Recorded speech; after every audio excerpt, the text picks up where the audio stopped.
Buenas tardes a todos y todas, ¿cómo andan? Bienvenidos y bienvenidas a esta conferencia que hemos denominado Ley de Salud Mental, Internaciones Voluntarias e Involuntarias. Agradecerles desde la Secretaría de Extensión y Bienestar Estudiantil por estar acompañándonos hoy en esta actividad. Y no voy a robarles mucho tiempo, les voy a presentar al disertante que nos va a estar acompañando. El doctor Alejandro San Juan es abogado, prosecretario de la Cámara de Apelaciones Civil, Comercial y de Familia Lomas de Zamora, la Sala 1. Es docente universitario, docente de nuestra alta casa de estudios. Es diplomado en Derecho de Familia y Derecho Procesal de Familia. Les recuerdo que todas las personas que están participando de esta actividad van a poder recibir un certificado de asistencia, el cual van a tener que completar un link que voy a estar remitiendo oportunamente, todavía no, aguarden, yo se los voy a enviar, van a estar atentos al chat, que ahí van a completar con sus datos y luego durante el transcurso de la semana le van a estar remitiendo esos certificados. Si tienen alguna duda o pregunta para el disertante, lo escriben en el chat, me buscan a mí, Ariadna, que soy la anfitriona, y me envían sus mensajes que al final de la disertación se lo estaremos leyendo a Alejandro. Desde ya, como siempre, agradecerles y bueno, Ale, el auditorio es todo tuyo. Éxitos. Muchas gracias, Ariadna. Bueno, primero que nada, agradecer a todos y a todas las que están presentes y a la facultad, especialmente a la facultad que yo siempre quiero tanto, donde doy clases de Derecho de Familia con la doctora Pascual. La verdad que siempre es un honor participar para la Facultad de Lomas, la Universidad de Lomas. Así que muchísimas gracias por la invitación. Y bueno, hoy el tema que nos convoca, o sea, cuando me preguntaron un tema que me parecía bastante actual, me pareció interesante poder hablar sobre la Ley Nacional de Salud Mental, que es una ley que sabemos que genera en algunos puntos ciertos debates, ciertas polémicas, por decirlo de alguna forma, pero que bueno, yo suelo dar estas jornadas con respecto a este tema porque soy un convencido de que es una ley que ha generado un avance, más allá de que como toda ley, como sabemos, como cualquier norma, puede ser objeto de mejoras, modificaciones. Yo creo que es una ley que ha generado grandes cambios que uno los puede ver. Yo, aparte de trabajar actualmente como prosecretario en la Cámara, fui durante 9 años prosecretario en una asesoría, lo que se llamaba asesoría de incapaces, ahora se llama asesoría tutelar, donde trabajamos todas las cuestiones de personas con discapacidad y de usuarios del sistema de salud mental, y realmente uno podía ver, si bien en forma lenta, podía ver los cambios que se fue produciendo a partir de la implementación de esta ley, que tienen que ver con cambios que ni más ni menos para nosotros que somos abogados son fundamentales, que es trabajar estas cuestiones desde la mirada de los derechos humanos. Es decir, lo importante de esta ley, lo que hace esta ley es generar un cambio de paradigma. ¿Por qué? Porque empieza a trabajar la cuestión de la salud mental, no por fuera, porque está incorporado, pero sí cambiando el modelo exclusivamente médico hacia un modelo que tiene que ver más con lo social. Ustedes no sé si saben, pero ya hace varios años que nuestro país ratificó la Convención Internacional de los Derechos de las Personas con Discapacidad. Es una convención internacional, es decir, desde la ONU, que generó un cambio de lo que se dice de paradigma. Cuando hablamos de cambio de paradigma es porque cambia la visión sobre algún tema. Hasta ese momento veníamos hablando de la discapacidad y de las cuestiones de crisis por salud mental desde un modelo exclusivamente médico, ¿sí? Médico jurídico se decía, es decir, era lo que tenía nuestro Código Civil. Es decir, cuando una persona tenía un diagnóstico médico que podía determinar la existencia de una cuestión de salud mental, esa persona se la declaraba incapaz y como consecuencia de esa declaración de incapacidad, la persona veía restringida muchísimos derechos. Ese era el modelo médico-jurídico, es decir, tener un diagnóstico médico y en base a ese se le restringían derechos. En cambio, a partir de la Convención Internacional de Derechos de las Personas con Discapacidad, el modelo pasa a ser un modelo social. ¿Qué significa esto? Que ya no tratamos o no trabajamos la discapacidad o las cuestiones de crisis por salud mental solamente desde la mirada médica psiquiátrica, sino que la miramos fundamentalmente desde la mirada de los derechos humanos y en una forma holística e integral. ¿En qué sentido? En que vamos a tener en cuenta otros factores que pueden determinar que una persona se encuentra en crisis de salud mental, como son los factores sociales, económicos, la historia de esa persona, los vínculos familiares, es decir, ya no vamos a guiarnos únicamente por el diagnóstico médico. Entonces, es un cambio muy importante que generó un abordaje diferente en el tema que vamos a ver hoy, que es el tema de la salud mental. Yo ahora voy a pasar a compartir un PowerPoint, que después, si ustedes quieren, no sé cómo lo manejan en este sentido, Ariadna, yo lo puedo compartir para que se le llegue por mail o de alguna forma.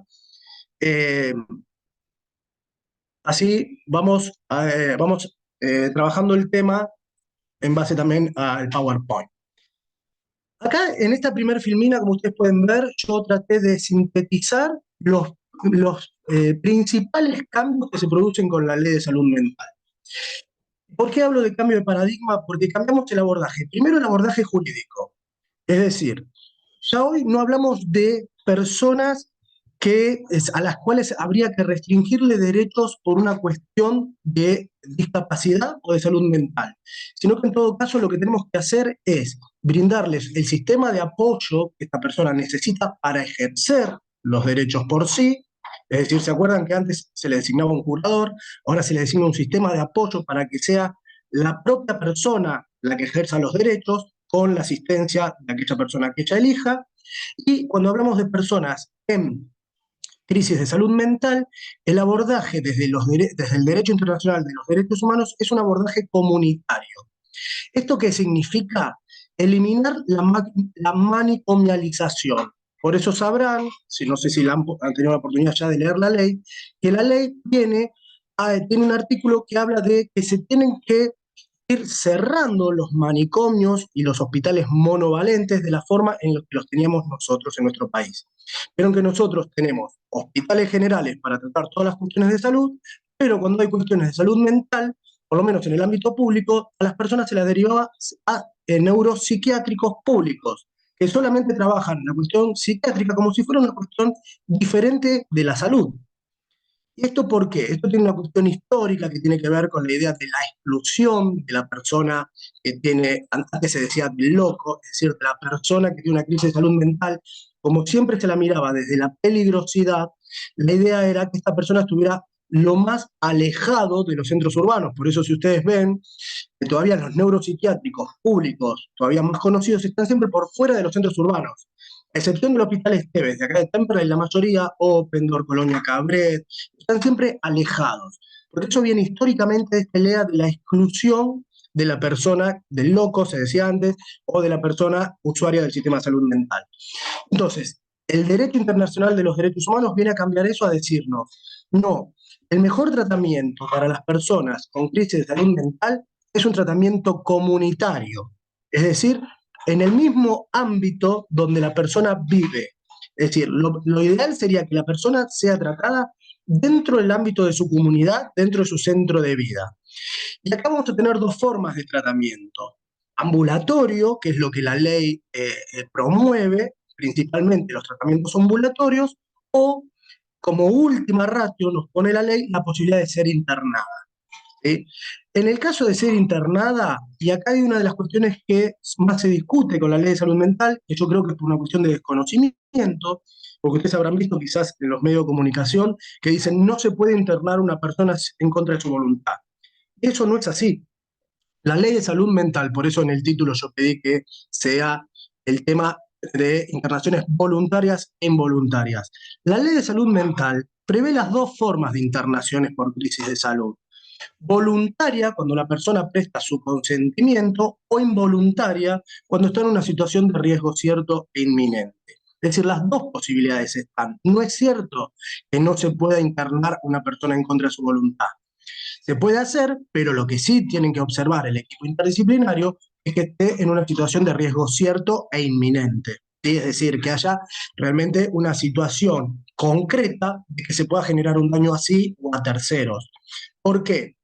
Porque lo que se observó es que muchas veces las internaciones eran reiterativas de hechos anteriores. Es decir, una persona que alguna vez había cursado una internación por crisis de salud mental, muchas veces, no digo siempre, pero muchas veces volvía a ser internada por el solo hecho de tener este antecedente, sin verificar que realmente en ese nuevo momento estuviera nuevamente en una situación de crisis requiriera la internación y no un tratamiento ambulatorio.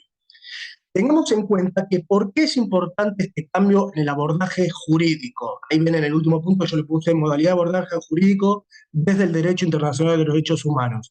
Porque tenemos que tener en cuenta que cuando una persona está internada, está privada del derecho a la libertad.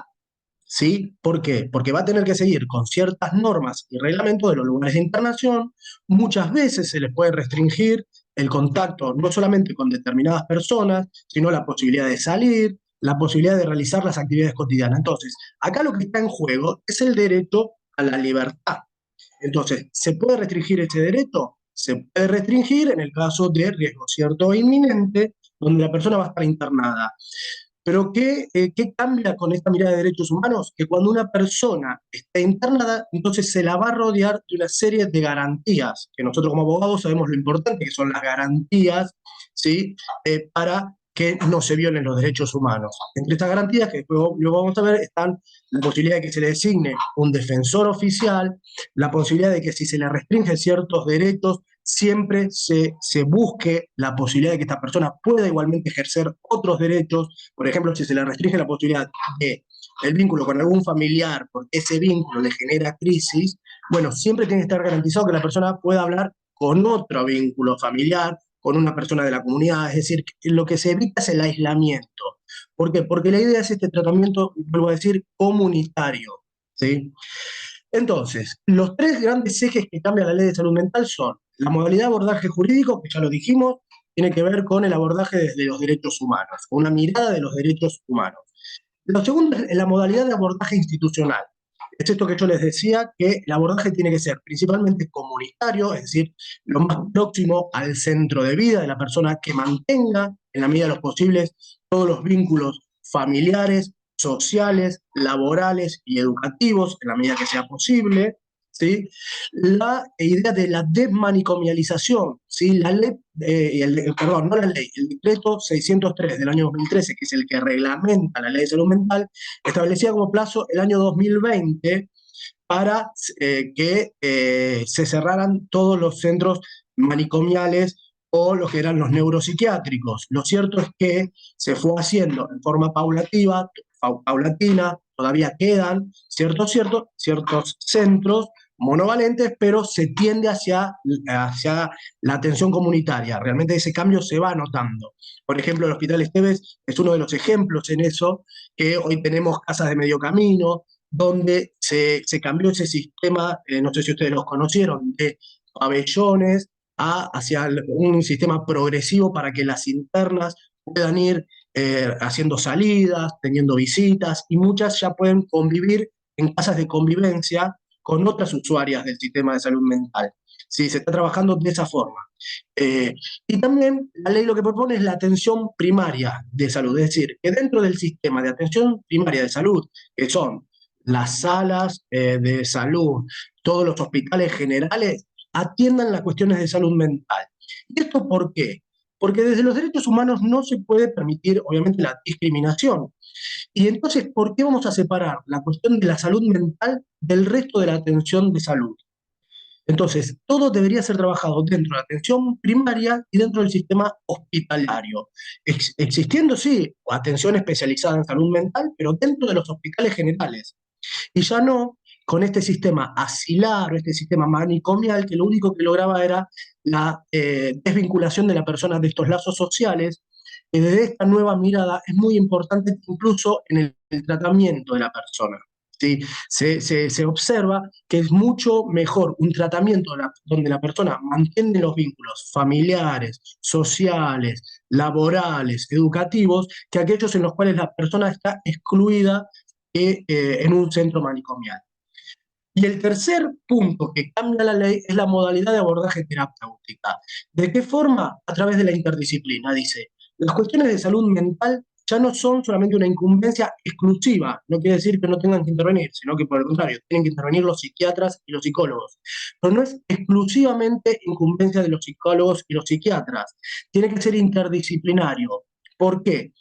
Porque partimos de este concepto de salud mental, como les dije antes, holístico e integral, en el sentido de que los factores que van a determinar una buena salud mental ya no es exclusivamente el diagnóstico psiquiátrico, sino lo psiquiátrico, los vínculos familiares, los vínculos sociales, la posibilidad de la persona de participar en actividades educativas, culturales, deportivas, etcétera. Es decir, hoy por hoy, cuando hablamos de salud mental, creo que la Organización Mundial de la Salud, cuando habla de salud, dice que es un conjunto, ¿sí?, de factores que determinan el bienestar. Bueno, la salud mental también no es solamente el diagnóstico médico, es el diagnóstico médico más todos los demás factores que influyen en la vida de una persona. ¿Hasta acá está claro? Entonces, lo importante de esta ley, ya les digo, son estos tres cambios. El cambio desde lo jurídico por el punto de vista de los derechos humanos, respeto a los derechos de las personas, el respeto a la persona a que en principio pueda hacer su tratamiento por crisis de salud mental en libertad. Como última ratio, la internación. Y si fuera necesario la internación por riesgo cierto e inminente, rodeado de un montón de garantías. Porque ahora vamos a ver cómo se llegó a esta ley. Por desgracia, a esta ley se llegó luego de, acá tenemos los antecedentes de la ley. Vieron que esta ley es muy criticada, a veces dicen no, porque esta ley no coincide con la realidad del Estado, etc. Lo cierto es que los antecedentes de esta ley son muy antiguos. Ya la Organización de las Naciones Unidas, desde el año 57, fíjense el tiempo que pasó, viene hablando de que el tratamiento psiquiátrico tiene que cambiar hacia el sistema comunitario. Desde el año 57. Luego se empezó a trabajar tanto en la ONU como en la OEA, es decir, tanto a nivel internacional como a nivel interamericano, a partir de diferentes congresos, declaraciones, etcétera, que venían hablando de lo importante de cambiar el sistema de atención psiquiátrica hacia el sistema comunitario y que en los casos de internación era necesario reforzar las garantías de la persona internada. ¿Por qué? Porque se observaron grandes violaciones a los derechos humanos. Ustedes lo sabrán, nosotros incluso tenemos muchas noticias que ocurrían hace no más de 20 años, cuestiones de violaciones a los derechos humanos de las personas internadas. ¿Sí? Ha habido personas que han desaparecido, personas muertas, personas que han recibido malos tratos, todo lo que tenía que ver con las salas de aislamiento, la contención mecánica, todas esas que son prácticas que hoy están prohibidas. ¿Sí? Entonces, para esto tuvo que intervenir los organismos internacionales de derechos humanos para empezar a cambiar el tratamiento que se le estaba dando a este colectivo. ¿Y por qué? Porque es un colectivo que en el derecho internacional de derechos humanos se considera de esos colectivos vulnerables. Cuando hablamos de colectivos vulnerables, ¿qué significa? Porque muchas veces, a veces, yo cuando digo, hablo de personas vulnerables o de grupos vulnerables, me dicen, bueno, no, pero yo conozco a tal persona que no es vulnerable. Y es así. No todas las personas que conforman un colectivo van a ser vulnerables. Pero lo cierto es que para el derecho internacional de los derechos humanos va a haber ciertos grupos de personas que son más proclives a haber violado sus derechos. ¿Sí? Entre estos grupos encontramos los niños, niñas, adolescentes. ¿Por qué? Porque son personas en situación de desarrollo, entonces todavía no tienen todos los mecanismos de defensa para protegerse frente a violaciones a los derechos humanos. Las personas mayores o adultos mayores, ¿por qué? Porque existe un estereotipo generalmente de asociar la vejez a la enfermedad. Entonces muchas veces se van a ver privados de sus derechos porque son considerados personas que ya no pueden trabajar, ya no pueden realizar determinadas actividades, etcétera. Pero no quiere decir que todos los adultos mayores sean vulnerables. Habrá quienes sí y quienes no. Pero como colectivo, sí. Lo mismo es las mujeres en situación de violencia de género, ¿sí? ¿Por qué? Ustedes me van a decir, y sí, como muchas veces me contestan cuando hablamos de género. Bueno, pero no, mi mamá no es vulnerable. Está bien.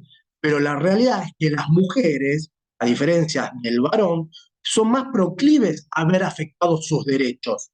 ¿Sí? Por una cuestión histórica, cultural, ¿sí? Tiene que ver con el patriarcado, como ustedes ya sabrán, etc. Bueno, y lo mismo ocurre con las personas con discapacidad y con los usuarios del sistema de salud mental. ¿Por qué? Porque es un colectivo que van a ver seguramente más afectados sus derechos que otros. Bien, frente a esto, el derecho internacional, ¿qué propone? Bueno, lo que se llama una protección reforzada. ¿Sí? Cuando hablamos de colectivos vulnerables, es decir, de personas que comúnmente, por cuestiones, ya les digo, factores históricos, sociales, culturales, van a poder ver más afectados sus derechos. Entonces, el derecho que dice, bueno, cuando pertenecen a esos grupos, va a tener que existir lo que llamo una discriminación inversa, es decir, una discriminación para protegerlos en mayor medida que a los que no pertenecen a ese colectivo. Bien, y esto es lo que ocurre con los usuarios del sistema de salud mental. Como se observó grandes violaciones a sus derechos humanos, desde el derecho internacional se propone que la atención psiquiátrica esté rodeada de garantías de derechos, de mayores garantías. Por eso va a ser importante la participación del defensor, ¿sí? Y un mayor control judicial. Esto es lo que cambió eh, desde el abordaje jurídico. Pero vamos a ver, todos estos antecedentes que tuvo la ley de salud mental, ya les digo, desde el año 57 la ONU viene diciéndolo, en el año 91 dictó principios la ONU, en el año 90 tanto la Organización Mundial de la Salud como la Organización Panamericana para la Salud como la Corte Interamericana de Derechos Humanos venían planteando la cuestión de cambiar el sistema de atención psiquiátrica. Después hay fallos judiciales de la Corte Interamericana. Ustedes saben que la Corte Interamericana es la que a nivel regional, es decir, a nivel América, controla el cumplimiento de la Convención Americana. Esta Corte dicta fallos sancionando a los países, ¿sí? A los estados, ya sea por hechos del propio Estado o hechos de agentes privados, pero que lo hace responsable igualmente al Estado por la falta de control. Y en materia de salud mental hubo muchos antecedentes, como ahí los tienen anotados, Víctor Rosario Congo con Ecuador, uno de los más importantes es Jiménez López con Brasil, de personas que eran usuarias del sistema de salud mental y que vieron violados sus derechos. Por ejemplo, Jiménez López aparece muerto en un neuropsiquiátrico y entonces se sanciona a Brasil porque se observó que el tratamiento, primero que era violatorio de los derechos humanos y segundo que no existía ningún tipo de control. Por eso, cuando acá nos dicen, no, por esta ley de salud mental, que la sacaron, pero no coincide, lo cierto es que hubo muchísimos antecedentes. Era necesario el cambio para rodear esto de las garantías necesarias. Y entonces llegamos a los antecedentes nacionales.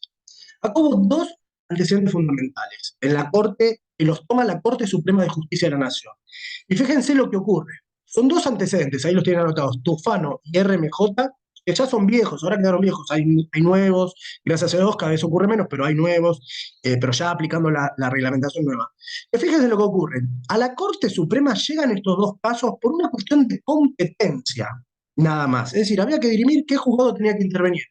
Pero lo cierto es que la Corte, como observó la violación grave a los derechos humanos y la falta de control judicial, la Corte tomó estos dos casos para sentar todos los estándares que ya había dicho la Corte Interamericana en los casos que vimos antes, el de Jiménez López y etc. Es decir, era tan grave lo que estaba ocurriendo en el sistema de salud mental que la Corte, a pesar de que a ella solamente se le pidió que interviniera por una cuestión de competencia, termina diciendo que es necesario que cuando una persona esté internada se rodee de garantías del debido proceso, ¿sí? Como si fuera un proceso casi penal, digamos. No es penal, pero que tenía que estar con todas las garantías del debido proceso.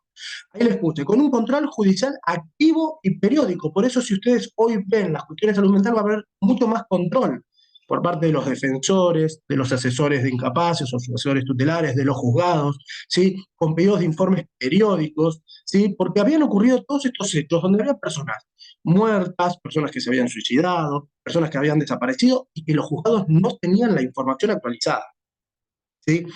Después va a exigir la inmediatez, es decir, que el juez tome entrevistas personales con las personas usuarias del sistema de salud mental y a su vez que el juez que lleve el expediente para controlar la internación sea el más cercano al lugar de internación.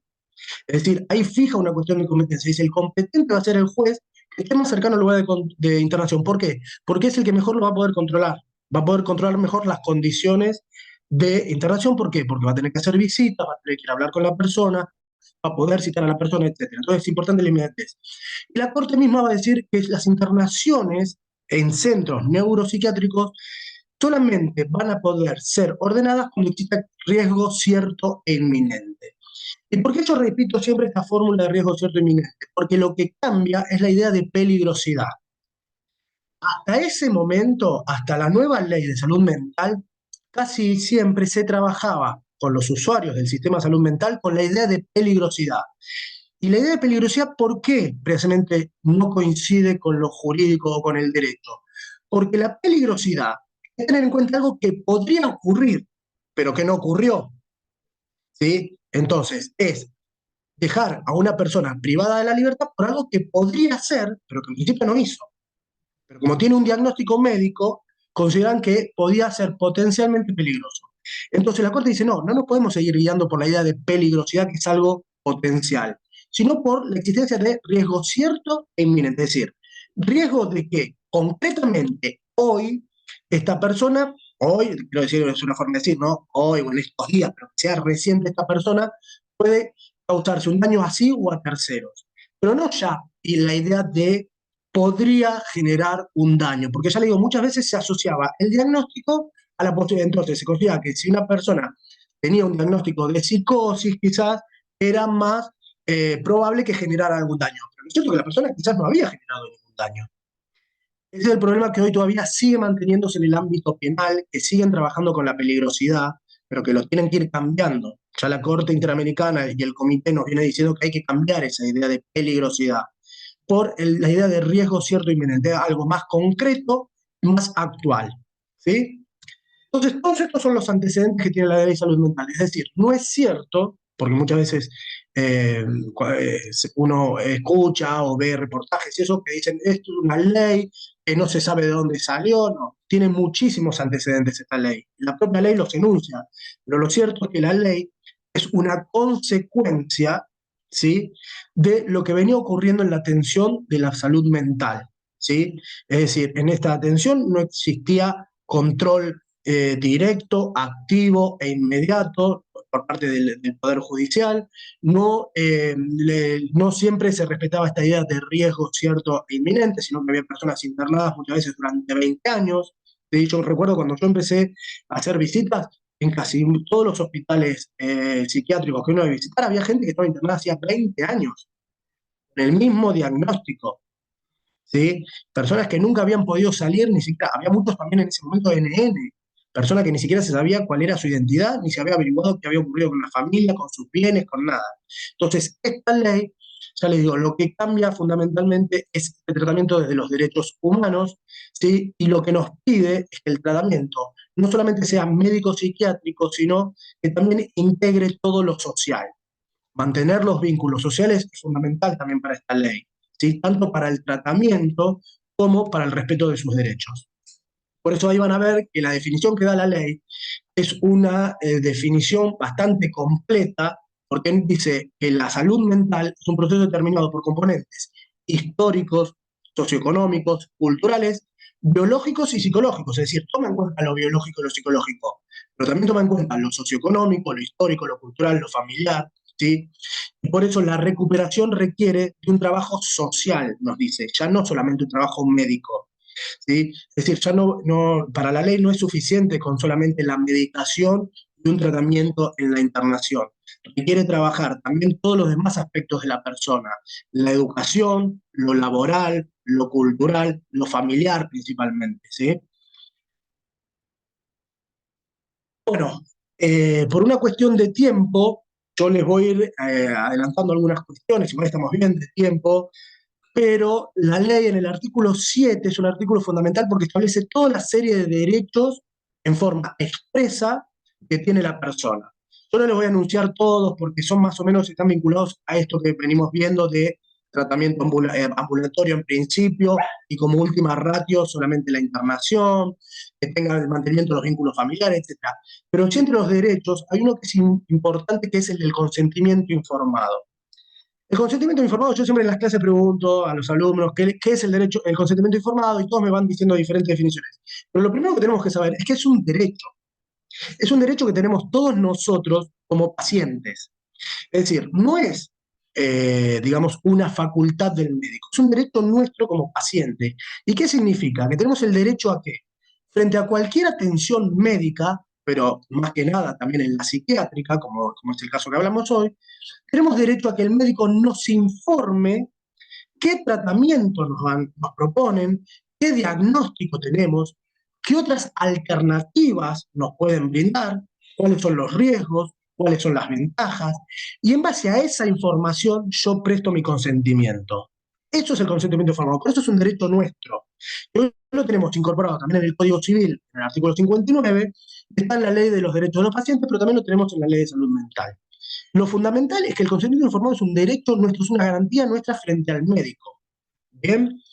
Esto es muy importante saber trabajar, porque muchas veces los equipos interdisciplinarios, yo a veces he hablado con médicos psiquiatras, he dado charlas para algunos psiquiatras o para equipos interdisciplinarios, y no se está trabajando del todo bien el consentimiento informado, porque creo que el consentimiento informado en general lo que nos hacen es una planilla, uno firma y es suficiente, ¿sí? Es decir, nos dan un consentimiento, digamos, ya preimpreso y uno firma, que está bien, uno a veces en la urgencia, a mí me ha pasado incluso sabiendo todo esto, que bueno, yo en la urgencia firmo porque confío en el médico.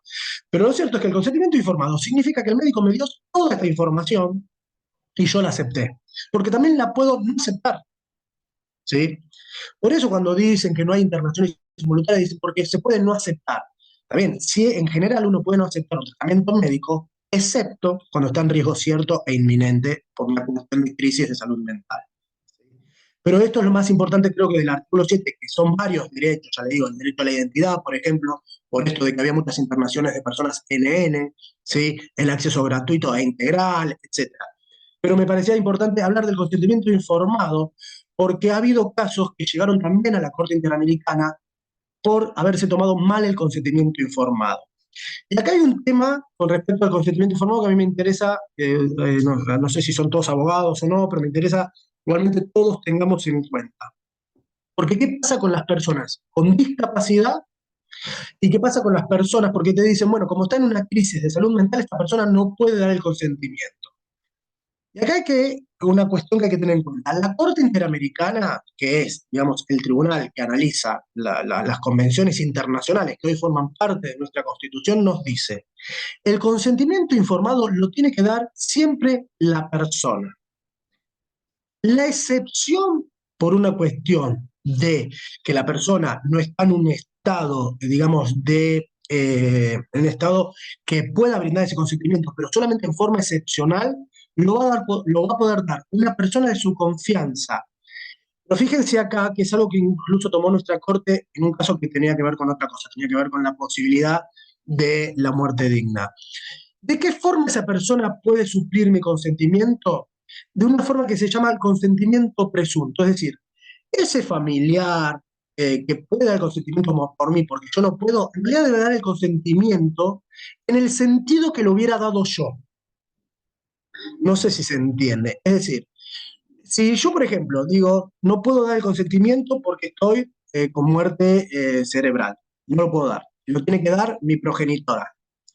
Mi progenitora lo tiene que dar en base a cuál es mi idea sobre la muerte, o mi idea sobre la atención médica, mi idea y también analizando mi historia, etcétera, no en base a lo que ella quiere. Porque a lo mejor el familiar no quiere que uno, por ejemplo, pasa mucho con la muerte digna, que ese fue el caso puntual. Los familiares no querían desconectar a la persona. Pero el consentimiento informado de la Corte, por eso es consentimiento informado presunto como excepción.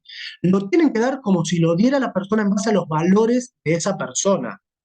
Pasó esto, ¿se acuerdan? No sé si ustedes recuerdan el caso de muchas veces con testigos de Jehová y los familiares. Vieron que los testigos de Jehová no, por la religión, no aceptan transfusiones y a veces el que tiene que dar el consentimiento es otra persona. Y la otra persona dice, sí, háganle la transfusión. No. En realidad, el consentimiento informado presunto es, la tendría que dar la persona en base a los valores y creencias de la persona que va a recibir el tratamiento. ¿Sí? Pero si no, en principio lo tiene que dar la propia persona. Esto ocurrió hace poco, ya les digo, en una sentencia de la Corte Interamericana que termina sancionando al Estado por violar la forma en que se obtuvo el consentimiento informado. Y esto es muy importante para los médicos, ¿sí? Estas planillas preimpresas no sirven para este tipo de tratamiento. Tiene que ser ajustado a la persona, ¿bien? Y que cumpla con todos estos requisitos. Bueno, esto lo vamos a ir pasando por una cuestión de que está involucrado dentro de los temas que ya vimos. Lo que sí me interesa dentro del abordaje terapéutico, que yo les dije, es esto de la interdisciplina, tener en cuenta, porque esto muchas veces alguno tiene un familiar, un amigo, etcétera, que tiene que hacer tiene que cursar alguna internación, ¿sí? Ya sea por crisis de salud mental. Ojo, las adicciones también se rigen por la ley de salud mental. Adicciones tanto por drogadependencia, alcohol, juego, lo que sea. Todas las adicciones están involucradas, eso lo dice el decreto. Lo importante cuando una persona está internada, y que esto lo tienen que tener en cuenta los usuarios, los familiares y el personal de los centros hospitalarios o las clínicas, es las restricciones a los derechos de la persona son excepcionales. ¿sí? Siempre tiene que estar indicadas por el equipo interdisciplinario, ¿sí? Porque tiene que estar fundado el por qué yo le restringo, por ejemplo, una visita. Si la otra vez, no me acuerdo quién me dijo, no, no lo dejan visitarlo a la madre. A ver, tienen que decir el por qué. Quizás es porque justo ese vínculo genera cierta crisis, etcétera. Lo pueden hacer. Pero en esos casos lo tiene que indicar el equipo interdisciplinario, lo tienen que inscribir en la historia clínica, el fundamento, y se lo tienen que informar al juez que controla la internación. Y en el caso que igualmente se establezca algún tipo de esta restricción, aparte de ser informado, etcétera, primero, esa restricción nunca puede alcanzar al defensor, ¿sí? Al abogado defensor, nunca, siempre el abogado defensor tiene que poder ingresar y tomar contacto con el usuario del sistema de salud mental, y cuando sea con algún vínculo de algún familiar, etcétera, siempre se tiene que garantizar el contacto con alguna otra persona. Y si no hay alguna otra persona, con las personas de la comunidad o con alguna ONG. La persona no tiene que estar aislada, o sea, no puede restringirse tanto sus derechos al punto de que esté aislada de todo. ¿Está bien? Por eso es importante. Y obviamente están prohibidas ya las salas de aislamiento, que antes era muy común. Yo recuerdo cuando empecé a hacer las primeras visitas, no veía que había salas de aislamiento, decían que era en el momento de las crisis. Pero bueno, están prohibidas. El método tendrá que ser otro para que la persona salga de esa crisis. Tiene que ser un método médico, psicológico, terapéutico. ¿Bien? Las adicciones, acá, como les decía, las adicciones son parte integral de la ley de salud mental. Lo que nos dice el decreto es que, en principio, se debería favorecer lo que se llama la estrategia de reducción del daño. Es una forma de tratar las adicciones, pero no es la única. Hay diferentes formas de tratar las adicciones. Una es esta, la estrategia de reducción del daño. Les digo porque muchas veces dicen, no, ahora la ley dice que la persona que es adicta no tiene que dejar del todo la adicción, etcétera. La estrategia de reducción del daño significa un proceso donde la persona de a poco va dejando la adicción. Pero la ley no dice que es la única. Puede haber otras formas, ¿sí? Otros abordajes. No es el único. Pero sí que tiene que estar trabajado dentro de la ley de salud mental. ¿Y esto qué implica? La ley de salud mental, estas garantías que estamos viendo, no solamente es para los neuropsiquiátricos o centros de salud mental, sino también para todos los centros de adicciones, ¿sí? Todas las garantías tienen que estar cumplidas. Porque hay un tema que también la ley plantea, que dice, no importa el nombre que yo le ponga al centro de atención de salud, ¿sí? Sino que lo que importa es el tratamiento que yo doy. Si el tratamiento que yo doy es un tratamiento psiquiátrico y psicológico, es decir, la atención de la salud mental, y más allá de que yo ponga hogar geriátrico, por ejemplo, porque muchas veces pasa con los hogares geriátricos, yo le puedo poner hogar geriátrico, pero si yo tengo tratamiento psiquiátrico, se rige por la ley de salud mental. Les digo porque muchas veces pasa esto, ya le digo, ha pasado a veces con geriátricos, con algunos centros. Yo digo, esto en realidad es una residencia, pero si yo dentro de esa residencia tengo personas medicadas, con tratamiento psiquiátrico, a una persona a la que yo no dejo salir, yo no dejo que reciba visitas, en realidad es un tratamiento psiquiátrico, o un tratamiento por lo menos similar. Entonces se rige la ley de salud mental con todas estas garantías. No importa el nombre o el título que yo le ponga, lo que importa es la atención que yo doy. ¿Bien? La atención es lo que va a determinar la aplicación de la ley. Con el consentimiento informado, yo ya se lo fui adelantando y ahora vamos al tema puntual de hoy, que son los tipos de internaciones. Los tipos de internaciones que nos dice la ley son dos. ¿Cuál va a ser las dos grandes diferencias con respecto al tipo de internaciones? Que la internación va a ser considerada voluntaria cuando la internación la decide el paciente junto con el equipo interdisciplinario y él da en forma personal el consentimiento informado. Este consentimiento, dice la ley, siempre tiene que ser libre, es decir, obviamente que no puede estar sujeto a ninguna influencia, y aparte por escrito, ¿sí? Por eso tiene que constar en la historia clínica. Solamente va a ser voluntario entonces si yo decido voluntariamente como paciente, junto por una sugerencia del equipo disciplinario, internarme y doy mi consentimiento. ¿Qué es lo importante de determinar si es voluntaria o involuntaria? Que la voluntaria no tiene control judicial por los primeros 60 días. Bien, no va a estar sujeto a control judicial porque es una internación voluntaria. Ahora bien, ¿qué pasa si vencen esos 60 días corridos? Cuando vencen esos 60 días corridos, el centro de salud le va a tener que informar al juez si existen motivos para el centro de salud de que esa internación continúe. ¿sí? Porque puede ocurrir que en 60 días no se haya logrado la posibilidad de que la persona sea externada. Pero la internación solamente va a seguir siendo voluntaria si pasados esos 60 días la persona renueva su consentimiento en forma personal y en estado lúcido, ¿sí? Si no lo renueva, pero el equipo interdisciplinario considera que tiene que seguir, se transformará en involuntaria.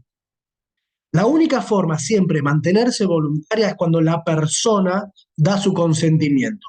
Y es cada 60 días. Por eso yo digo que muchas veces se trabaja mal el consentimiento informado. Yo he ido a observar historias clínicas y tengo un solo consentimiento informado, el primero. Si yo solamente tengo el primero a partir de los 60 días, esa internación pasa a ser involuntaria y ya exige control judicial. ¿Qué significa esto? Que el centro de salud le tiene que informar al juez cada 30 días cómo evoluciona el tratamiento. ¿Sí? Si no, yo tengo que renovar el consentimiento informado dado otra vez por escrito con la persona en estado de lucidez. ¿Se entiende? Esa es la voluntaria. Ahora, ¿cuál es la involuntaria? Que esta es la que yo no entiendo por qué muchas veces uno ve en los medios de comunicación cuando dicen no se puede internar involuntariamente a una persona. No es así. La ley dice que hay internaciones involuntarias cuando la decide el equipo interdisciplinario, es decir, acá ya no está la voluntad del paciente, la va a tener que fundar en la existencia de riesgo cierto e inminente, es decir, de daño para sí o para tercero. Esto que les vengo diciendo desde el principio. La idea de una situación de riesgo concreta, inminente, ¿sí? No algo que porque la persona estuvo internada hace 2 años o porque viene teniendo un diagnóstico va a ser internada, no. Yo lo debo evaluar en el momento, es decir, por eso ustedes seguramente si en algún momento trabajan en las cuestiones de salud mental van a ver que hoy por hoy las evaluaciones son más periódicas, ¿sí? Porque ya no tenemos que tener en cuenta los antecedentes de salud mental, porque eso sería discriminatorio, sino que lo que yo tengo que observar es la cuestión concreta en la actualidad. Si hoy tiene un diagnóstico y una cuestión de riesgo cierto, concreto, actual, podré disponer la internación involuntaria, que lo tiene que resolver siempre un equipo interdisciplinario, ya no solamente el psiquiatra, pero sí o sí se requiere que una firma sea de un psiquiatra o de un psicólogo, eso sí. Bien. Se deja de lado, a ver, fíjense que ahí yo en el Power les pongo, se deja de lado la idea de peligrosidad, ¿sí? Porque la peligrosidad era esta idea de potencialidad de generarse un daño, ¿sí? Que eso no coincide con los derechos, con el derecho. Yo no puedo ser, a mí no me pueden restringir ningún derecho por algo que podría hacer, porque también podría no ocurrir nunca. Entonces, ¿por qué me van a restringir un derecho? Bien, siempre tiene que ser algo concreto y actual. Entonces, los requisitos para la internación involuntaria son esta evaluación interdisciplinaria, un dictamen profesional que determina la existencia de riesgo cierto inminente con 2 firmas, una sí o sí debe ser de un psiquiatra o de un psicólogo, dispuesta siempre como recurso terapéutico excepcional. Es decir, cuando yo dispongo una internación involuntaria, es decir, el equipo interdisciplinario dispone, tienen que decir por qué no puede ser un tratamiento ambulatorio, ¿sí? Porque la regla sería el tratamiento ambulatorio. Bien, el tema es que, existiendo este riesgo, es muy probable que requiera una internación, por lo menos durante la crisis de salud mental. Y después, la ausencia de otro recurso eficaz menos restrictivo. Bien, es decir, yo tengo que precisamente fundamentar por qué a esta persona, en este momento puntual, no le serviría un tratamiento ambulatorio, una casa de medio camino, etcétera, ¿sí? Diferente tipo, o solamente un tratamiento con medicación, etcétera. En este caso sí va a haber control judicial y aparte el control judicial es inmediato. Es decir, cuando la internación es involuntaria porque la dispuso el equipo interdisciplinario frente a esta situación de riesgo cierto inminente, el equipo interdisciplinario, el centro, ya sea hospital público o el centro de atención de la salud mental, dentro de las 10 horas le tiene que informar al juez la internación de la persona. ¿Sí? Por eso al principio muchas veces se hacía por fax, se le avisaba al juez de turno por fax. Después van a tener 48 horas para acompañar todo el resto de la información, ¿sí? Porque no es necesario que en el momento que la estoy internando yo ya remita la historia clínica y todo eso, ¿sí? Que le haga saber que está internado por la situación de riesgo cierto, inminente, etcétera. Después tengo 48 horas para mandar todos los antecedentes, historia clínica, etcétera. Y ahí el juez lo que hace es parecido, yo digo parecido, aunque si me escuchan algunos especialistas en otros temas lo van a criticar, pero es parecido a lo que ocurre también con la Ley de Protección Integral de los Derechos del Niño, que es un control de legalidad. Es decir, vieron que antes las internaciones las disponía el juez, que eso es hoy lo que más se critica. ¿Por qué antes las disponía el juez y ahora ya no? Porque la idea es desjudicializar porque es una cuestión de salud, vuelvo a decir. ¿Por qué lo tiene que resolver un juez que es abogado? Una cuestión de salud. No es lógico que lo hagan los médicos. Entonces la ley de salud mental viene a poner las cosas donde corresponde. El equipo interdisciplinario lo ordena. El juez lo que va a hacer es como si fuera un control de legalidad. Cuando le llega esta información de que se internó una persona y todos los antecedentes, el juez, con su equipo técnico, observará si están cumplidos los requisitos. ¿Sí? Es decir, si realmente fue la última ratio, si realmente la persona estaba en una situación de riesgo cierto e inminente, va a evaluar todo eso. Y el juez puede, tiene dos opciones. Puede, o tiene tres opciones, perdón. Aprobar la internación, con lo cual empieza a correr un plazo, que son de 90 días máximos de internación involuntaria, comienza a correr un plazo, puede pedir informes ampliatorios porque el informe que se le acompañó no termina de cumplir con todos los requisitos, o puede rechazar la internación. Si el juez rechaza la internación, el juez ahí sí automáticamente tiene que disponer el alta de la persona. ¿Sí? Sino el alta comúnmente la va a dar el equipo interdisciplinario, no hace falta la intervención del juez. Pero si el juez rechaza la internación porque considera que no está dada la situación con su equipo técnico, porque el juez tiene, acá en Provincia de Buenos Aires tiene equipo técnico, ¿sí? Tiene médico psiquiatra, psicólogo psiquiatra y trabajadora social, considera que no está dada la situación de riesgo cierto inminente, puede ordenar, puede rechazar la internación y entonces ordenar el alta. Bien.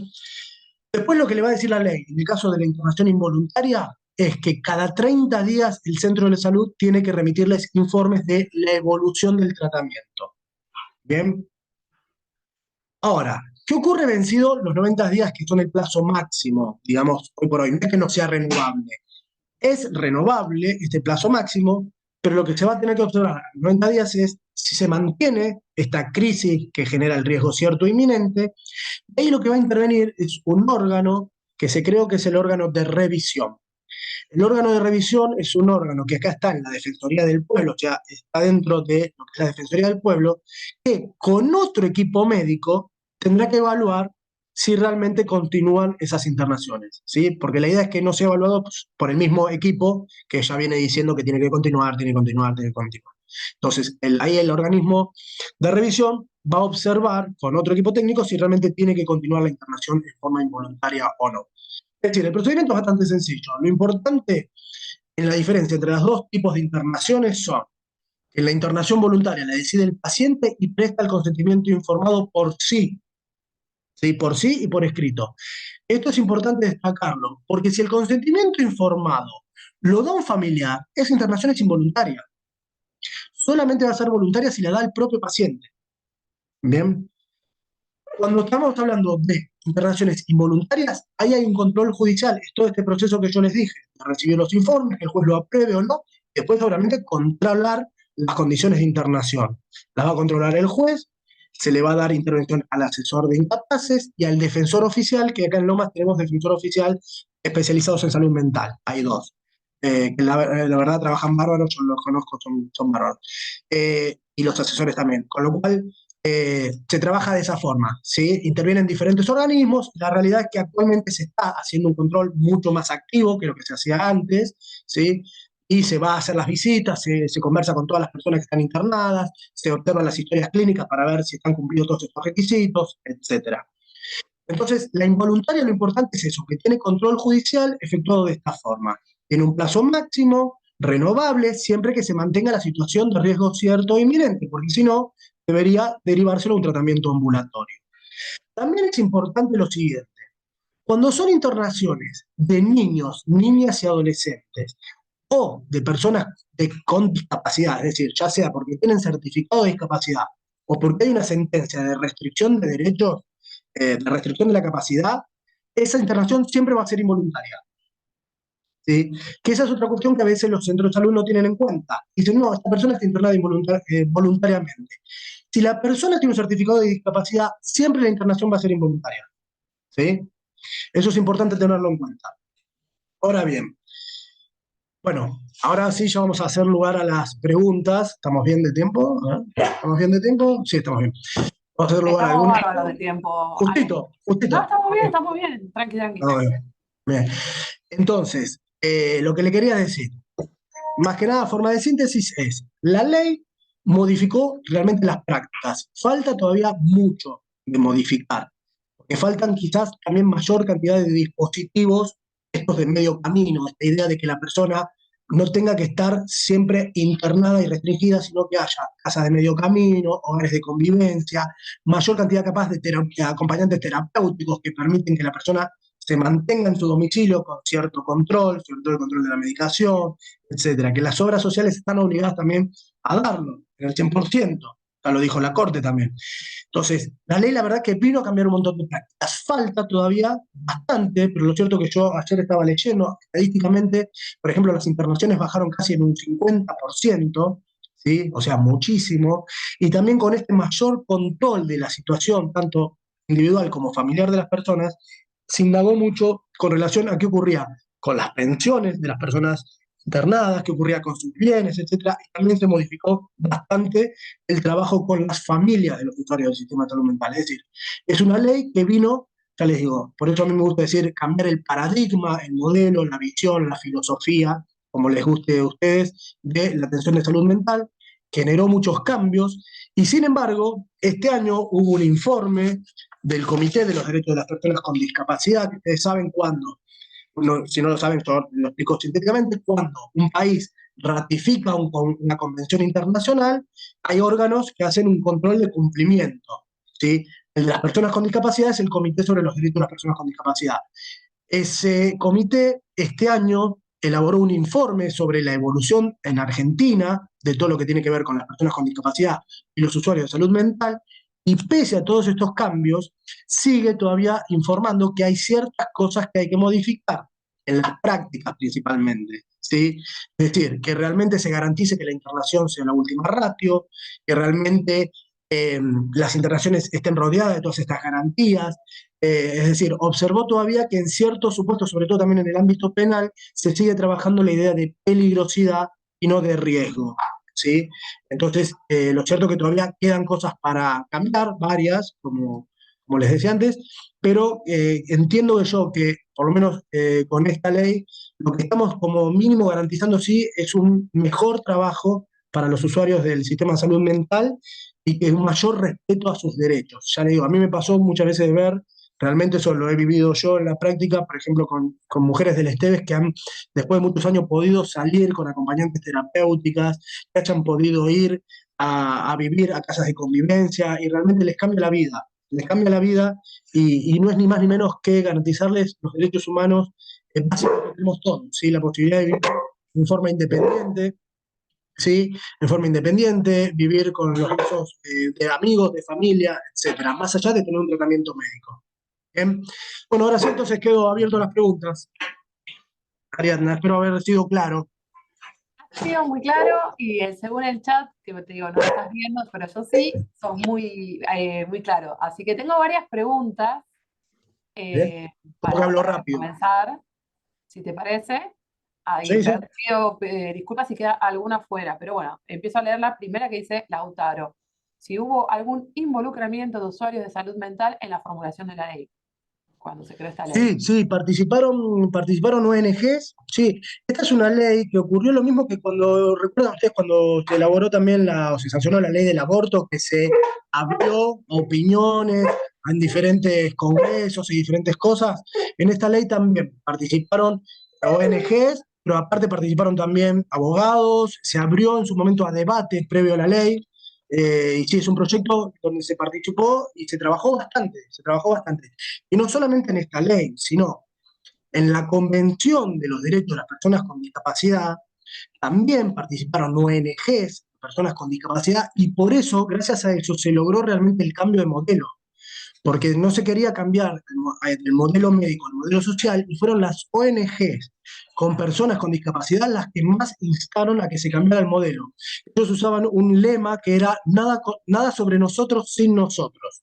¿Sí? Es la idea esta de autonomía, de mantener la autonomía, que tiene que ver también con el usuario de salud mental, que es la idea de mantener en la medida de lo posible siempre, ¿no? El derecho a la libertad, a poder tomar sus decisiones, a dar su consentimiento, a hacer el tratamiento que considere más adecuado. Sí, siempre participaron ONGs. Sí, sí, sí. Muchas gracias. Tenemos otra pregunta de Marta, que bueno, yo te la leo, que dice, ¿los centros de salud tienen conocimiento del consentimiento informado?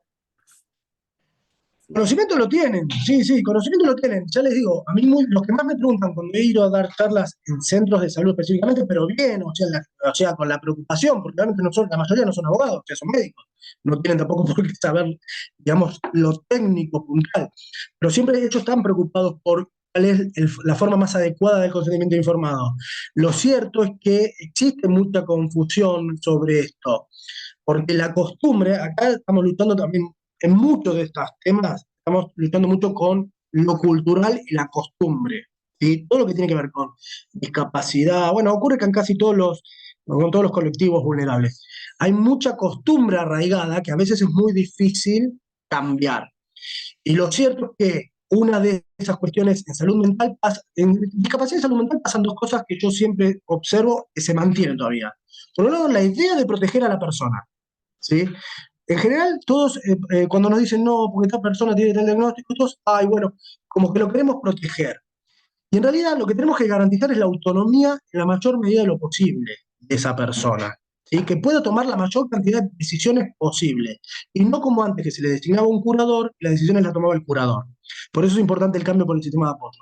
Y en el tema de salud mental ocurre lo mismo.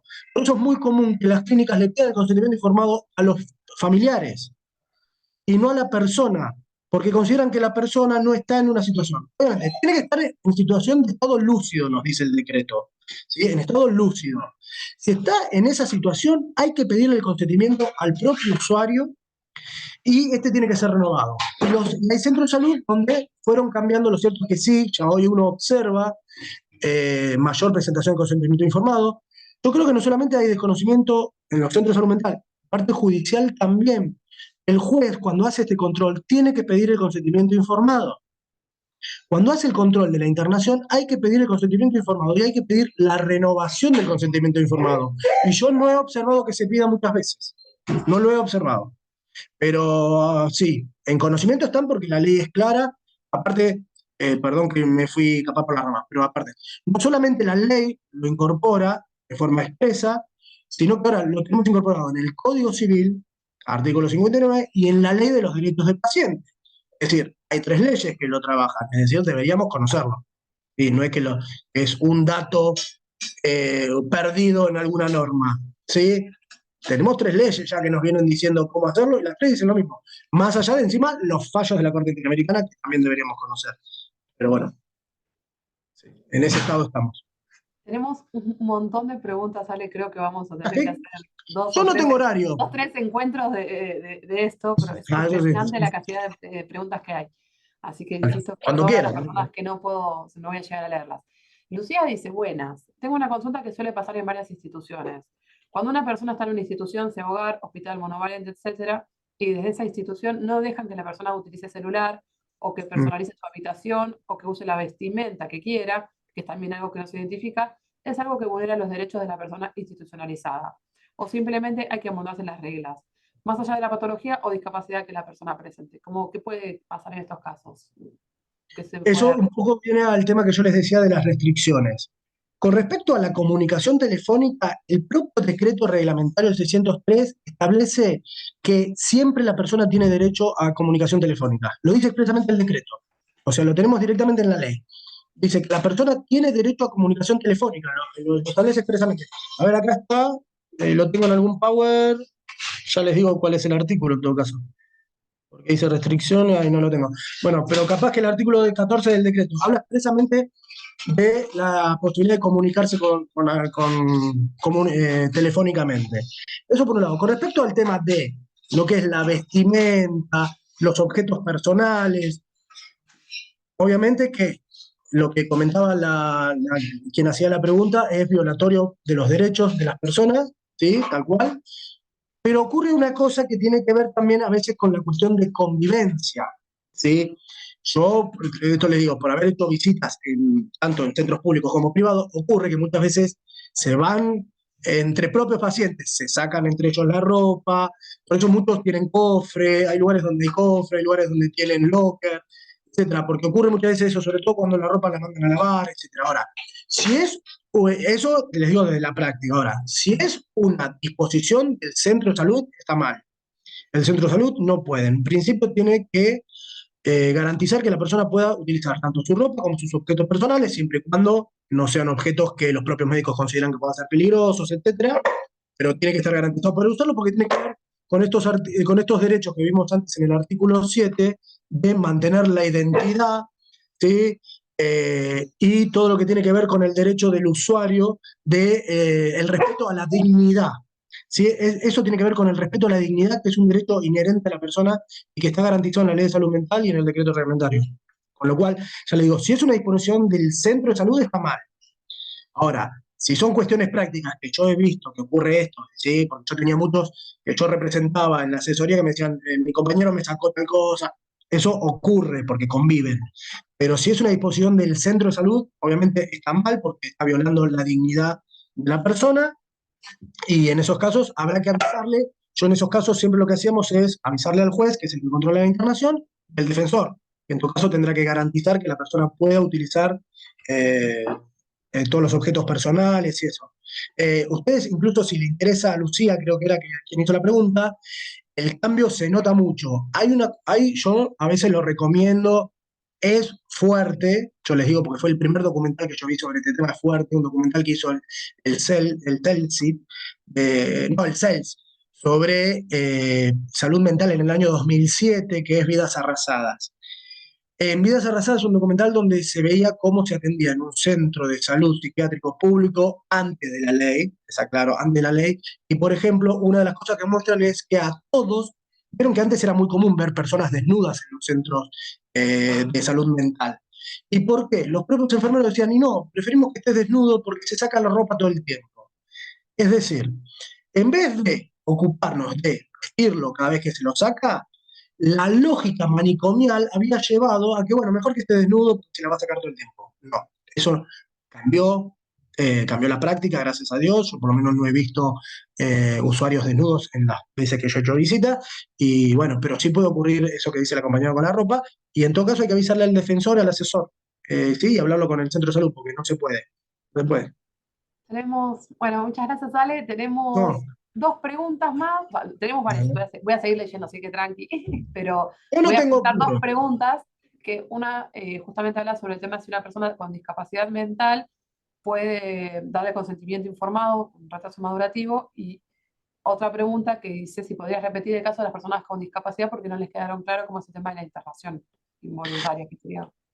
Bien, cuando es una persona que tiene o sea, es una persona, yo hablo siempre de persona en situación de discapacidad, ¿sí? A mí no me gusta decir persona con discapacidad, por más que la convención se llama así. Para mí es una persona en situación de discapacidad, porque en realidad para la nueva mirada y el nuevo paradigma, lo que determina la discapacidad no es la persona ni las características de la persona, sino las barreras sociales que impiden que esa persona actúe en igualdad de condiciones con los demás. ¿Sí? Esa es la nueva mirada, por eso yo prefiero hablar de personas en situación de discapacidad. Pero más allá de eso, desde lo técnico, de que el lenguaje es importante, saben que el lenguaje es muy importante, más allá de eso, lo técnico, lo que les digo es cuando una persona está en situación de discapacidad, la internación para la ley siempre es involuntaria. Ustedes tengan en cuenta que generalmente la ley, como la involuntaria es la que tiene mayor control, la ley va a poner, cuando los colectivos de personas internadas son más susceptibles de ser vulnerables, le va a dar mayores garantías. Entonces va a determinar que esa ley sea involuntaria, que esa internación sea involuntaria. Por eso, toda internación de niños, niñas, adolescentes y de personas en situación de discapacidad es considerada siempre involuntaria, no hay voluntaria. Ahora, con respecto al consentimiento, que no va a ser para la internación, porque la internación va a ser siempre involuntaria, ¿sí? Pero para otras prácticas médicas, la Corte Interamericana ya dijo que es la propia persona, aunque esté en situación de discapacidad, la que tiene que dar el consentimiento. Solamente en forma excepcional, ojo, esto es lo que dice la ley y la Corte. Yo no estoy diciendo lo que pasa en la práctica, ¿eh? En la práctica muchas veces pasa diferente. Porque muchas veces, ya les digo, seguimos con esta práctica de, es una persona en situación de discapacidad, le pido el consentimiento al padre, a la madre, al hermano. Eso en la práctica se va cambiando, pero falta mucho todavía. Ahora, desde lo teórico, el consentimiento lo tiene que dar la persona en situación de discapacidad, porque tanto para la Convención de los Derechos de Personas con Discapacidad como para la Corte Interamericana y las observaciones generales que hizo el comité, las personas en situación de discapacidad son sujetos de derecho y tienen derecho a ejercerlos, todos los derechos, por sí. Ya no hay representación como antes que el curador representaba a la persona. Ahora, la persona en situación de discapacidad, para nuestra ley, por la convención, que es parte de nuestra constitución, la persona en situación de discapacidad es sujeto de derecho y tanto de posibilidad de ejercer el derecho como de ser titular de derecho por sí, es decir, en forma personal. Entonces, el consentimiento lo tiene que dar la propia persona. Ahora, en aquellos casos excepcionales donde la persona no se encuentra en estado de lucidez por determinado motivo, etcétera, la Corte Interamericana ya ha dicho que lo puede dar otra persona con esta idea de consentimiento presunto. ¿Sí? Aunque en la práctica se está ejerciendo de otra forma, yo no comparto para nada. Pero yo les digo lo que dice la ley. Y acá, para agregar con respecto a la pregunta anterior, si varía o algo o no que la persona tenga el CUD, el Certificado Único de Discapacidad, con Si varía respecto que a... para la internación, sí, sí. Sí, En esos casos la internación ya es involuntaria, porque, a ver, quizás el tema es un poco más grande, porque acá tendremos que hablar también ya de discapacidad, de todo el modelo nuevo sobre la discapacidad y no solamente de salud mental. Pero el tema es así. Hoy les digo porque ustedes, si lo quieren buscar de esta forma, para la Convención Internacional, que es de ONU, para todos los países que la suscribieron, entre ellos Argentina, y tiene jerarquía constitucional, o sea, es parte de nuestra Constitución. Desde esa convención, de esa norma, las personas en situación de discapacidad son titulares de derechos y ejercen los derechos por sí. No hay forma de limitarle los derechos. El Comité de los Derechos de las Personas con Discapacidad, que este es el organismo que hace el seguimiento de la convención, ya dijo, por eso les digo, si lo quieren buscar, en la observación general 1, es decir, en la primera que hizo, que las personas ejercen los derechos por sí, que no hay forma de limitarles los derechos. Hoy el Estado lo único que tiene que hacer es designarle un sistema de apoyo. ¿Sí? Hasta acá estamos bien, porque ¿qué ocurre? Acá el problema surge con la reforma del Código Civil, porque el Código Civil incorpora algunas cosas de la Convención, pero sigue posibilitando restringir los derechos de las personas con discapacidad. Entonces, pero no olvidemos que el Código Civil es una ley nacional, mientras que la Convención es superior. Pero lo cierto es que en la práctica seguimos dictando sentencias que restringen los derechos de las personas, cuando las sentencias únicamente se deberían limitar a designarles un sistema de apoyo. Es decir, en el modelo que propone la Convención, les digo por lo del CUD, en el modelo que propone la Convención, por más que yo tenga un CUD, yo soy capaz. ¿Sí? Por más que tenga un CUD, por más que me designen un sistema de apoyo, yo soy capaz y yo podría prestar mi consentimiento informado.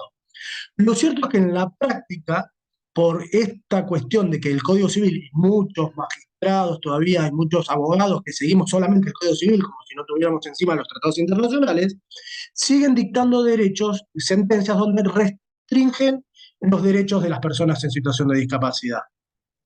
Lo cual, para el comité, eso está prohibido. Y dentro de este informe que yo les dije de este año, vuelven a reiterar eso. Vuelven a reiterar que Argentina está incumpliendo la convención porque sigue restringiendo los derechos de las personas con discapacidad. En algún momento van a terminar sancionando al Estado si no se modifica esa práctica, porque no se pueden restringir más los derechos por la discapacidad. ¿Sí? Yo lo único que tengo que hacer es designarle un apoyo. En todo caso, lo que voy a hacer es graduar el apoyo. Va a haber personas que necesitan más apoyo y personas que necesitan menos apoyo. Pero no le puedo limitar el derecho. ¿Se entiende? Porque por eso digo que es un poco más complejo ahí. Porque, digamos, para la convención, aunque yo tenga un CUD, que es para un montón de beneficios sociales, yo igual podría dar el consentimiento informado. Y la internación debería ser voluntaria. Ahora, como seguimos restringiendo derechos y los seguimos considerando incapaces, todavía para la ley, o personas con capacidad restringida por el Código Civil, lo cierto es que a mí me restringen estos derechos y no puedo dar el consentimiento informado. ¿Se entiende cómo está funcionando? Por un lado la práctica, por otro lado lo que dice la ley. Y en estos casos de incumplimiento, ¿cómo se puede llegar en la práctica, dónde se denuncia? Es que hay que plantear una inconstitucionalidad. Hay que empezar a plantear la inconstitucionalidad, la inconvencionalidad. Yo lo intento desde este punto, desde dar estas charlas, tratando de concientizar y de que todo. Lo primero es conocer la ley y conocer la convención. Primero. Porque ya empezaron a salir algunas sentencias, pocas, donde no restringen la capacidad y designan apoyos. Pero son dos o tres hasta ahora. Lo cierto es que tendríamos que empezar a plantear la inconvencionalidad, la inconstitucionalidad, ¿sí? Porque no se está cumpliendo, esas sentencias no cumplen. Yo les digo, a ver si lo puedo encontrar rápido, si los leo, el informe del comité está diciendo eso, nos está diciendo eh, que todavía no estamos cumpliendo porque seguimos sacando sentencias restringiendo la capacidad. Creo que lo tengo acá, a ver si lo fijo. ¿Eh? No, no lo voy a encontrar ahora así rápido, pero Si no, se lo podemos enviar. Si sí, las se los personas, si enviamos, alguna porque es de persona este año. interesada nos escriben al mail de donde se inscribieron y les enviamos, ¿te Igual. parece? ¿Vale? Dale, dale, porque ya les digo, Porque es tal tenemos cual varias de este preguntas. año. Sí, sí. Ahí podemos seguir. Una persona está preguntando si podrías repetir el nombre del documental que recomendaste recién. Vidas Arrasadas. Es viejo, pero creo que está en Netflix. Hay varios igual. Eh, Vidas Arrasadas del CELS. También está el libro, pero está el libro, porque en realidad es un informe que hizo el CELS sobre lo que estaba pasando y además hizo un documental, pero es un libro también. Pero Vidas Arrasadas se llama. Es fuerte, yo les aclaro. Es fuerte. Digo porque sí. Porque mostraban muchas cuestiones. Ya les digo, si hoy uno volviera 20 años atrás, se da cuenta que eran prácticas comunes, por desgracia, que incluso no llamaban la atención. ¿Sí? No llamaban la atención. Hoy, con el nuevo modelo, sí, decimos, es imposible que haya pasado eso. Pasaba, hasta hace 20 años nomás. Voy a leer una pregunta de Hugo, que dice, ¿No? excelente exposición, que la Ay, ley es gracias. excelente, el problema suele ser un insuficiente abordaje comunitario.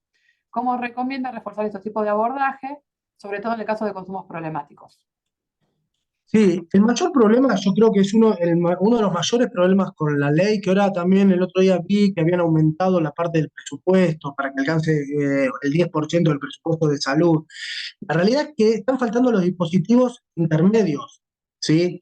O sea, este cambio que se quiere hacia el sistema comunitario, lo que está faltando es ese, el tratamiento, la posibilidad de asistencia, digamos, no hay nada en el medio, o sea, hay poco, digamos, no vamos a decir nada. Yo les conté que ahora el STB, por ejemplo, tiene casas de medio camino, tienen casas de convivencia, etcétera, pero no hay para toda la población. El otro día, este informe que yo les decía, hay calculado que hay 10.000 personas usuarias del sistema de salud mental internadas. Son 10.000. Es mucho todavía la cantidad de personas internadas que hay, pese a que se bajó a la mitad. Lo cierto es que no hay nada en el medio entre el tratamiento ambulatorio casi y la internación. Faltan centros de medio camino, faltan casas de convivencia, falta también, yo creo que uno de los puntos que está faltando es más trabajo con la familia de la persona que tiene crisis de salud mental. Preparar a la familia para precisamente, primero, prevenir las crisis. Porque en general una persona con un diagnóstico determinado, bien medicada, que cumple con un tratamiento, etcétera, salvo situaciones puntuales de determinados diagnósticos o de determinadas situaciones, no debería tener que entrar en crisis para una internación. Puede ocurrir, pero en general, bien medicada, con tratamiento y supervisión, debería ser mucho más difícil que ocurra. Lo cierto es que está faltando el trabajo con la familia, ¿sí? Por eso muchas familias son excluyentes también. Yo he tenido muchas familias que me han dicho, bueno, pero yo no puedo dejar que vuelva a casa porque a mí me prendió fuego la casa en una crisis, ¿se entiende? Es razonable el miedo de la familia también. Y lo cierto es que con la familia no hay nadie que trabaje, o hay muy pocos que trabajen. Yo creo que el abordaje tiene que ser también con la familia, preparar a la familia para prevenirlo, prevenir las crisis y también para ver de qué forma, digamos, procesan la crisis. ¿sí? No solamente, no quedarse que porque una vez pasó algo grave, va a volver a repetirse. O sea, trabajar el miedo de la familia, trabajar, o sea, yo creo que yo una vez tuve un usuario de la asesoría que me dijo que había cambiado muchísimo su vida, que fue de los pocos que yo tuve que hacía terapia familiar. La terapia no era solamente de él, que era el que había cursado una internación, sino que era toda la familia. Y había cambiado un montón su realidad. Por eso yo creo que está bueno también los dispositivos como acompañante terapéutico, que es una persona que va a tu casa, aunque sea unas horas, pero controla que tomes la medicación, controla que vayas al psiquiatra, por ejemplo, una vez cada 15 días, una vez al mes, que te vayan actualizando la medicación también es muy importante, porque no siempre es la misma medicación durante todo el año, o sea, que te hagan estudios de sangre, o sea, cuando el abordaje realmente es individual, familiar, y vos contás con la obra social, y tenés estos dispositivos medios, yo creo que debería reducirse muchísimo. Un caso no, hubo un proyecto en Río Negro hace muchos años, ¿sí? Donde realmente el tratamiento era domiciliario, era al revés. Cuando vos decías que tenías un familiar en crisis de salud, había lo que llamaba tipo ambulancia, que iba a tu casa y lo atendían ahí, en tu casa lo atendían. La crisis la frenaban ahí, entonces se había bajado casi el 90% de internaciones. Solamente los casos más graves, que siempre va a haber, muchos factores, como vimos antes, no es un solo factor, pero muchos factores, llegaban a una internación. Pero le llamaban, no eran ambulancias, le llamaban como si fueran hay estos lugares, estos autos que van rápido a algún lugar. Iban y los trabajaban ahí. Entonces, hay medidas, dispositivos. El tema es que falta a veces, ya le digo, o generar el dispositivo, o falta presupuesto, falta información también, falta mucha información, y falta, para mí puntualmente, mayor trabajo con las familias de las personas que son usuarias del sistema de salud. Para mí es algo fundamental. Creo que Doris, había ahí alguien que vi que levantó la mano. Doris, yo la conozco a Doris, por eso. Sí, Levantó la Doris, mano. Doris, le voy a abrir le voy a habilitar el micrófono a Doris. Que Ella levantó es la mano, pobre, porque la disertante, tengo acá primera. Y sí, aparte, siempre y voy a además ella saludarla. trabaja en el Esteves, si no me Ah, equivoco. por eso, sí, Mal sí, no sí. Sí, hola, buenas Hola, tardes Doris. a todos. Excelente, Ale, como siempre. Pero Gracias. no, lo que quería comentar, sí, soy la abogada del Esteves. Lo que quería comentar es que el PREA tiene el cuarto equipo, que es lo que estás hablando vos. Es el Bien, acompañamiento dentro del grupo familiar. bien. Se trabajó muchísimo con la familia, explicándole hasta que se costó muchísimo, tal cual como lo decís, porque tienen mucho miedo, pero cuando sienten que tienen una red de contención en cuanto a las visitas domiciliarias que se hace del equipo interdisciplinario, en cuanto al control de la medicación, el control de las terapias, se avanza muchísimo. Empieza la usuaria a tener, a venir a los talleres comunitarios, va viendo, pero sí existe esto, ¿no? Hay que tener este acompañamiento a la familia, porque si no es muy difícil. Tal cual, tal Pero cual. da trabajo, pero se camina. Sí, sí, por eso yo hoy lo ponía de ejemplo el Esteves, no porque te conozca a vos, sino porque realmente yo fue uno de los lugares donde más noté el cambio, también porque es el que está más cercano, pero noté muchísimo el cambio que se fue viviendo. Yo casi 10 años, casi, no, antes, casi 11 años hice visitas a lugares psiquiátricos públicos y privados, y los cambios se fueron notando, en mayor medida, menor medida. En el Esteves es uno de los públicos donde más se notó el cambio, y, y se notaba esto, que cuando vos cuando en una primera época, el Esteves, antes todavía de las casas de medio camino y todo eso, ya en el Esteves habían casi designado acompañantes terapéuticas a muchas de las mujeres internadas, ahí empezó a cambiar muchísimo. Incluso cuando yo tenía entrevistas con las pacientes, la felicidad que les daba el momento del acompañante terapéutica, realmente yo creo que tiene que ser beneficioso sí o sí también para el tratamiento. Por eso yo insisto que el concepto de salud mental no es solamente psiquiátrico o psicológico. Y otra cosa, así como decía recién, que ahora me hizo acordar Doris, no solamente por esto de que dijo que van al PREA y que van ¿cómo se llama? El lugar para hacer Centro labores y eso, comunitario, el centro libremente. comunitario y eso. Es fundamental también eso. Por eso también la ley y el decreto plantean que el trabajo tiene que ser interdisciplinario, pero también intersectorial. Intersectorial significa que vincular a la persona, siempre obviamente en la medida que pueda, no obviamente en la crisis, pero después, con las cuestiones laborales, es fundamental, deportivas, educativas y culturales. Eso también mejora el tratamiento. No solamente hace que la persona esté mejor integrada en la comunidad, en el centro de vida, etcétera, sino que también hace mejor el tratamiento. Obviamente, siempre en la medida que pueda, con el apoyo que necesite, el acompañamiento que necesite, pero es muy importante también apuntar a eso. Por eso, yo no creo que la ley necesita modificaciones como cualquier norma, todas las normas son modificables constantemente, pero no creo que en lo estructural, yo creo que en lo estructural, en salud mental, lo que se está haciendo, pero quizás haya que profundizar más para realmente tener un sistema, digamos, el ideal de los derechos humanos, es en eso, en las políticas públicas, tanto con la familia como con lo interinstitucional. Se está trabajando acá, por ejemplo, en Lomas de Zamora, en la municipalidad, las chicas también, digo las chicas porque eran mujeres las que me atendieron, pero podía haber hombres, pero digo las chicas, también cuando uno sacaba el certificado de discapacidad, te podían hacer contacto con las cuestiones laborales. Y es muy importante, aunque no pueda trabajar 8 horas todos los días, pero es muy importante también que la persona pueda volver a insertarse en lo laboral, ya les digo, en lo educativo y en lo cultural y en lo deportivo también. Entonces, es muy importante. Por eso cuando Doris dijo eso me hizo acordar, lo interinstitucional también es fundamental. Y sí, como Gracias, la Doris. función de las TO, las terapistas ocupacionales, que Amén. trabajan con las usuarias para la reinserción laboral.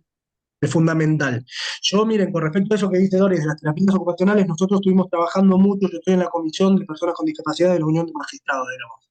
Estuvimos trabajando lo que es la incorporación de personas en situación de discapacidad al Poder Judicial, exclusivamente. Y yo lo que estoy pidiendo es eso también, designación de terapistas ocupacionales, para que también, no solamente para la designación, para que hagan el acompañamiento de la Claro. persona, para que vaya creciendo en lo laboral. ¿Sí? Y las terapistas ocupacionales son fundamentales. Yo tuve algunas charlas con algunas terapistas ocupacionales que observan también el ambiente laboral, observan los vínculos con los compañeros laborales, ¿sí? Con los compañeros de trabajo y todo eso, y en base a eso también van adecuando los cambios que se necesitan. Es fundamental. Por eso está bueno esto de la interdisciplina y que la ley abrió, o sea, que es fundamental el psiquiatra y el psicólogo, no cabe ninguna duda, porque es una cuestión médica, lo vuelvo a Mm. reiterar, pero abrir también a los otros, porque ayer volví a leer otro artículo. A ver, lo sabemos, es algo lógico. Todos nosotros no somos únicamente de salud, somos los alumnos, un montón de otras cosas. Entonces, los factores emocionales, familiares, sociales, culturales, hacen a la personalidad. Entonces, una cuestión como la crisis de salud mental, que es específicamente sobre la personalidad, es fundamental que trabajemos todos los aspectos de la persona. Por eso es tan malo el sistema asilar, ¿sí? Porque se olvida de todo el resto de los aspectos de la persona, trabaja solamente lo médico. ¿Bien? Bueno, no sé si Tenemos, respondí, me voy por las ramas. no, estamos bien, Ale. Tenemos una pregunta de Melanie, que también justamente hablando de esto de la cuestión interdisciplinaria, dice, buenas tardes, soy estudiante avanzada de psicopedagogía y ciencias de la educación. En el caso de que consideremos que un paciente, alumno, esté en una situación de riesgo para sí o para terceros, ¿cómo se procede? Acá que Un hablamos de alumno, o un alumno, paciente. o sea, cuando, a ver, depende de dónde lo estés perdón. Si es, a ver, si es fuera de un centro de salud, digamos, uno está en cualquier ámbito laboral, lo que uno tiene que hacer, hay dos opciones. Yo esto siempre lo planteo cuando trabajo en la asesoría. Cuando hay una persona en crisis de salud, primero ver si la persona voluntariamente acepta ir a atenderse, ¿sí? Ahora, cuando la persona voluntariamente no acepta, porque eso es lo más, digamos, lo más rápido. Hoy por hoy, todos los hospitales públicos, voy a decir lo que dice la ley, después le voy a decir la práctica. Según la ley, todos los hospitales públicos y el sistema primario de salud, por eso les decía, las salitas, etcétera, tienen la obligación de atender a las personas por crisis de salud mental en forma interdisciplinaria, y si consideran que la persona está en riesgo cierto inminente, ellos derivarlos a un lugar de internación.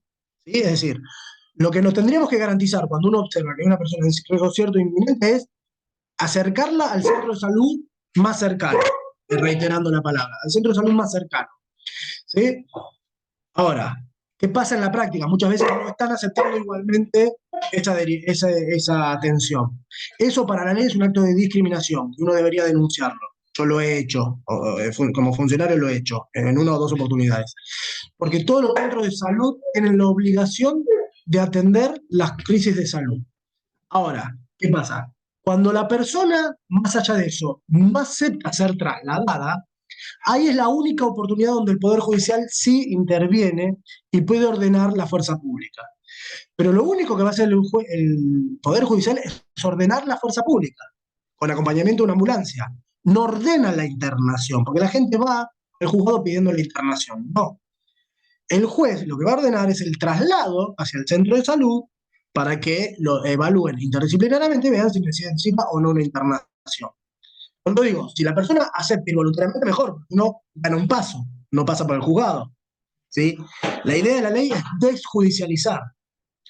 Solamente yo necesitaría ir al juzgado cuando la persona voluntariamente no quiere ir, está en una crisis que voluntariamente no acepta que lo lleven ni nada, no quiere ir, entonces tengo que ir al juzgado a pedir el auxilio de la fuerza pública, que el juez lo que va a ordenar es eso.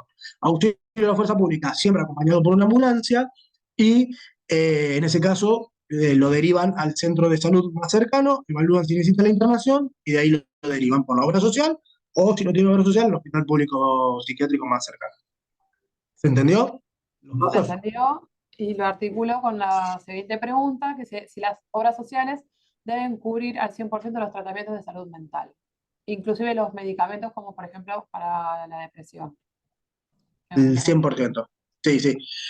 Sí, ahora, ya les digo, otra vez les digo lo que dice la ley, lo que dice la Corte.